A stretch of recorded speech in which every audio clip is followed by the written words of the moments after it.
ACP, the Africa, Caribbean and Pacific Group Summit, gets underway in Port Moresby today and is set to end on Wednesday. By that time, two important conclusions will have been reached.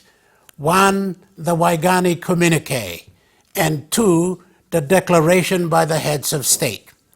And on ACP is our very own Sir John Caputin, once the Secretary General of the ACP Group from 2005 to 2010.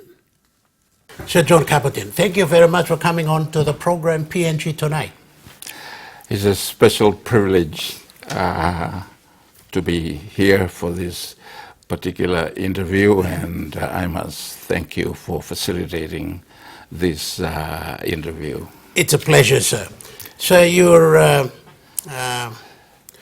Papua New Guinea knows you as a son, as someone who's represented the country in a lot of important fronts in the world, as foreign minister, I suppose, but more importantly, as Secretary General of the of ACP, the Africa, Caribbean and Pacific Group. You held that position for 5 years from 2005 to 2010. ACP is now in Port Moresby. We will talk about its significance a little later in the program. But, you know, as Secretary General and as somebody who's been associated with that organization, and we're privileged in this region and in Papua New Guinea to have you in there, tell us its grouping, its purpose, how it came about, and how is Papua New Guinea involved in this, and the benefits that we expect from it. Thank you very much indeed. I will attempt to give a little historical background Please. Of the group. But first of all, let me join leaders in Papua New Guinea to welcoming heads of state and government and other officials to Papua New Guinea for this very critical. 78 countries. We are a pretty big group. To welcoming them to our country. By way of introduction, maybe I'll go back a little bit, just to give our audience in Papua New Guinea a little background as to the origin of the organization. It started after the war because of the need for our former colonizing powers to do something about development with their former territories. And so this organization started with the 6 member states of Europe to do something with their former territories, mostly the French former territories, the German, the Dutch, and so forth. And so it started under the Treaty of Rome. In 1957, this organ was created. And then we went on from there to Yaoundé. It was reviewed there. And then it went on to Lomé 1 and 2. And then 2000, we reached the agreement in Cotonou regarding the Cotonou Partnership Agreement, which could have been the Suva Agreement, but you know the history, and so we missed out in the Pacific.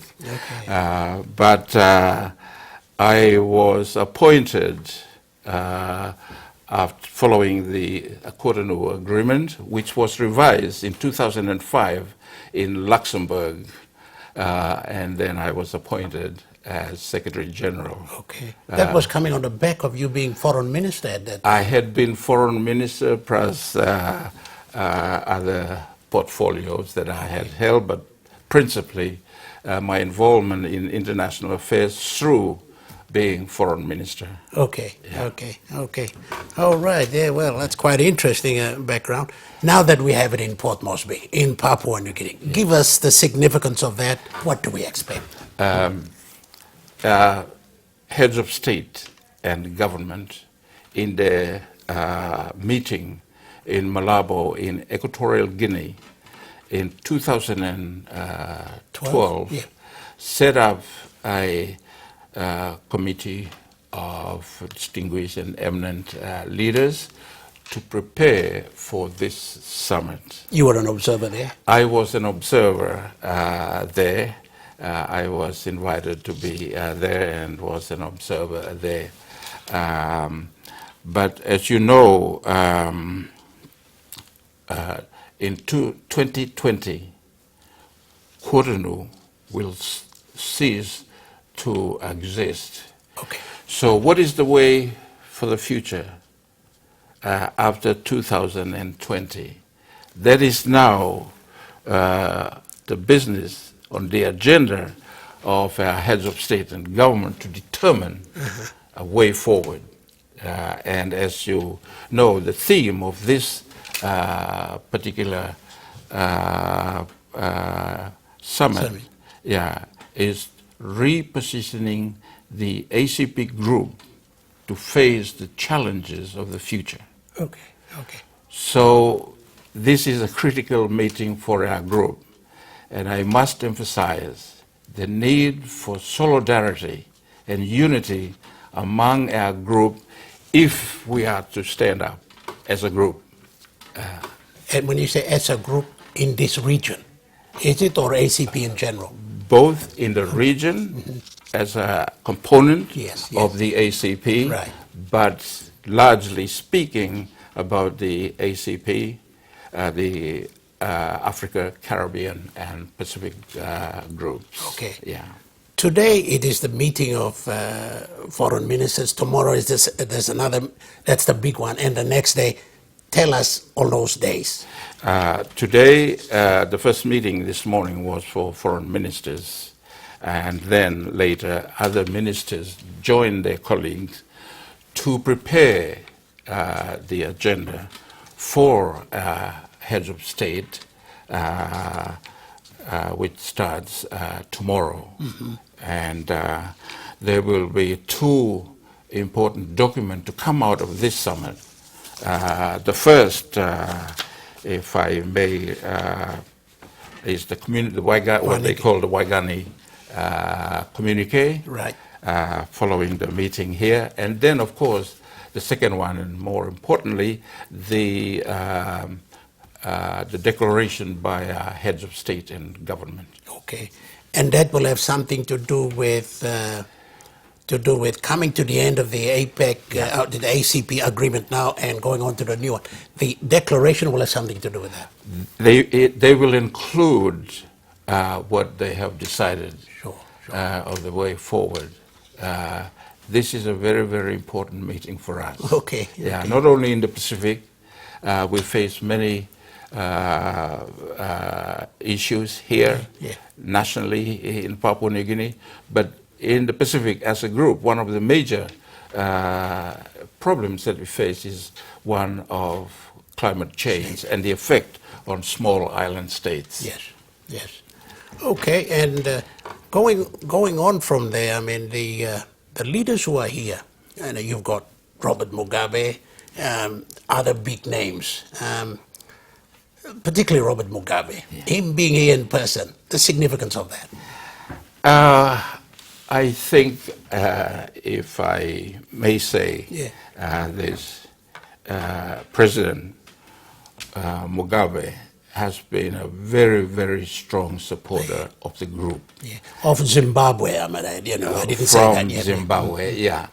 Large or small countries that may host any of the various meetings within our group, like the Council of Ministers, or certainly the ACP heads of state and government, he is always present. And that is something commendable for the president of Zimbabwe. He's 92 years old. He's 92 years old, and I know his foreign minister very well. You will have worked with him? Oh, he reminded me when we first met in Africa. He said, "You don't have to remind me. I was studying for my PhD at the University of New England when you were involved in the political activities of your country." Wow, wow. It can be a small world. Yeah, yeah, yes. All right, we are hosting it. It's costing us money. What do we see at the end of the day for Papua New Guinea? What benefits are there apart from the regional concerns that we have? You know, many of our countries are suffering because when we concluded, well, we did not really conclude it, but from the EPA, the Economic Partnership Agreement negotiations with our EU partners, one of the things that was missing was a component for development purposes, because with globalization, many of the smaller economies of our ACP countries were destroyed. Sugar, for example, tobacco, and other agricultural commodities were destroyed.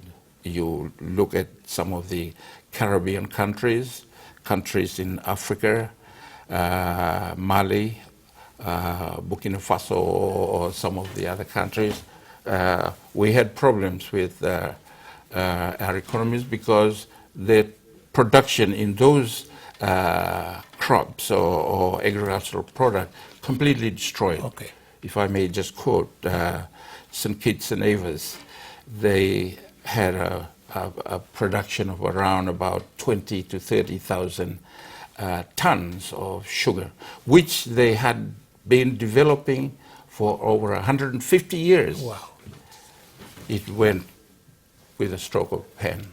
Wow. So the Europeans indicated that we should go into tourism, but they said, well, how are we going to go into tourism if we don't have the development fund to replace what has been destroyed? Destroyed. Yes. Wow, wow.